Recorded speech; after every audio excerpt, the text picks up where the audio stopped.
Long ago there was a young man born into great wealth. His father was a well-known dealer in jewels and precious stones. The young man was generous to a fault, especially with his friends.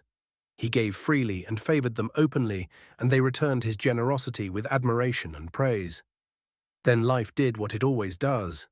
His father died. The fortune vanished. The household fell into hardship, needing work or at least a way back on his feet. The young man searched for his old friends. He learned that the closest of them, the one who once claimed the deepest loyalty, had become enormously rich. He now lived in a palace surrounded by wealth and power. So the young man went to him, hoping friendship still meant something. At the palace gate, servants stopped him. He explained who he was and reminded them of the bond he once shared with their master. The message was delivered. The wealthy man looked at him from behind a curtain. He saw worn clothes and the marks of poverty and decided not to meet him. He instructed the servants to say that he could not receive anyone. The young man left in silence. He was not angry. He was wounded.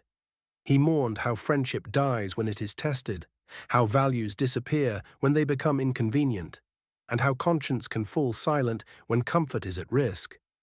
He walked away, carrying disappointment more than hunger. Near his home, he encountered three men wandering, clearly searching for someone. He asked what they wanted. They mentioned his father's name. "My father," he said, "passed away long ago." They expressed sorrow and spoke highly of him.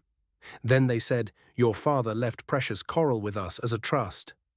They handed him a large bag filled with coral and left. The young man stood frozen. Relief, disbelief, and gratitude collided at once, but reality returned quickly. Coral needed wealthy buyers, and his town had none. He continued walking. Soon after, he met an elderly woman whose appearance showed comfort and dignity. She asked him where she could buy fine jewelry. He asked what she was looking for. "Beautiful gemstones," she said. "Price is no concern." He asked if coral interested her. She smiled. "Exactly what I need." He showed her a few pieces. She was amazed. She bought several and promised to return. She did.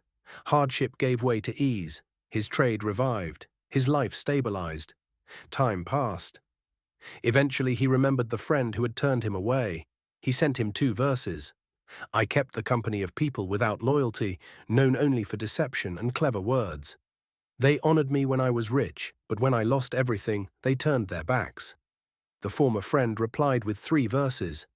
"The 3 men who reached you before me were sent as part of a plan. The woman who bought the coral was my mother. And you are my brother, my greatest hope. We did not turn you away out of greed or lack, but we feared the humiliation of seeing you stand in shame.